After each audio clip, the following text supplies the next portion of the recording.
Hello everyone. In this episode of the Tombstone Tourist, I'm going to wrap up my visit to the Williamson Memorial Gardens here in Franklin, Tennessee. In my previous videos from here, I visited the graves of country music personalities Grant Turner, Skeeter Davis, Carl Smith, and Goldie Hill, along with gospel star GLEN PAYNE.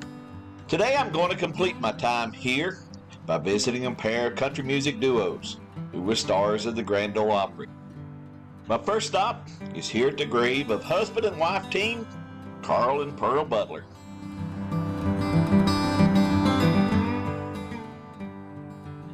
Carl Butler was born in Knoxville, Tennessee on June 2, 1927.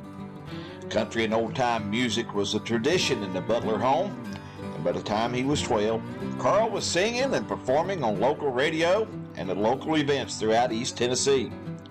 After serving a stint in the military during World War II, Carl returned to East Tennessee and began performing with several local bands while becoming a regular as a solo act on the midday merry-go-round on a radio station in Knoxville. It was while performing in Knoxville that he met a young country singer named Pearl Jones.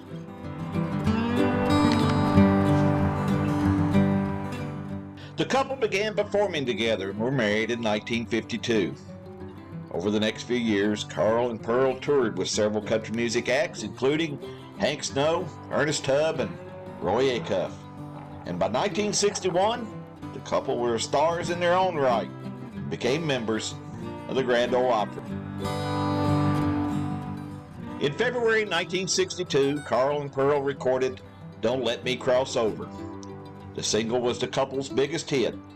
The song reached number 1 on the country charts and stayed there for 11 consecutive weeks. Over the next 20 years, Carl and Pearl recorded other hits including Too Late to Try Again, I'm Hanging on the Phone, and I Wouldn't Change You If I Could. In addition to being a popular performer, Carl was a talented songwriter. He wrote the classic If Teardrops Were Pennies that was first recorded by Carl Smith and reached number 8 on the country charts.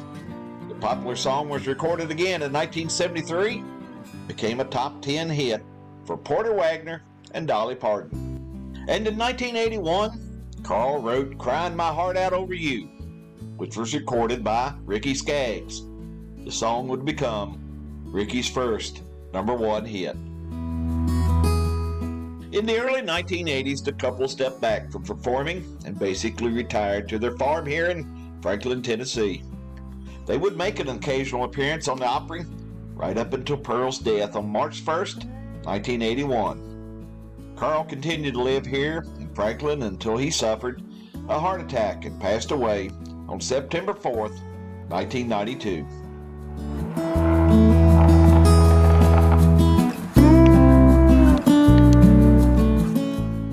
Now I'm going to make my way across the cemetery to the section near the entrance.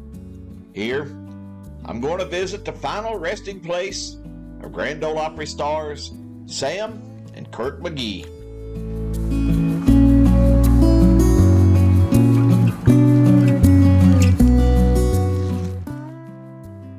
Sam and Kirk McGee were born here in Franklin, Tennessee, near the turn of the century. Sam on May 1st, 1894.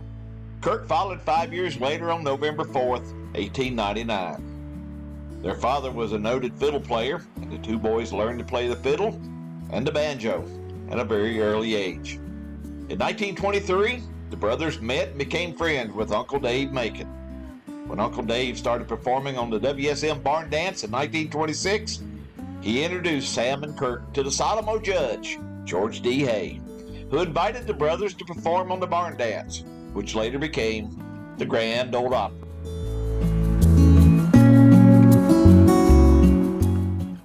The McGee brothers joined Uncle Dave when he formed a group called the Fruit Jar Drinkers. The group made several appearances on the Opry and traveled to New York, where they recorded several songs, including I'm Going Away and Bake That Chicken Pie.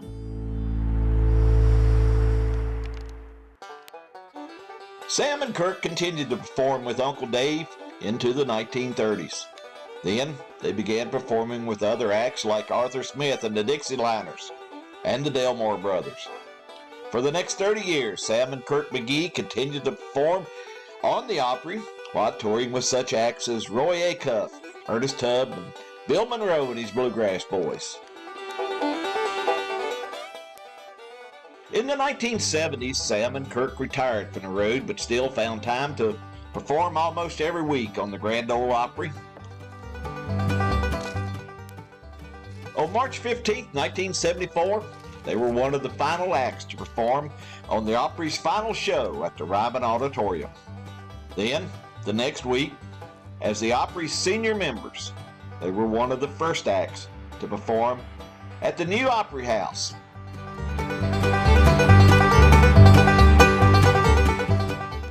Less than a year later, on August 28, 1975, Sam was killed in a tractor accident on the family farm near Franklin, Tennessee. He was 81 years old.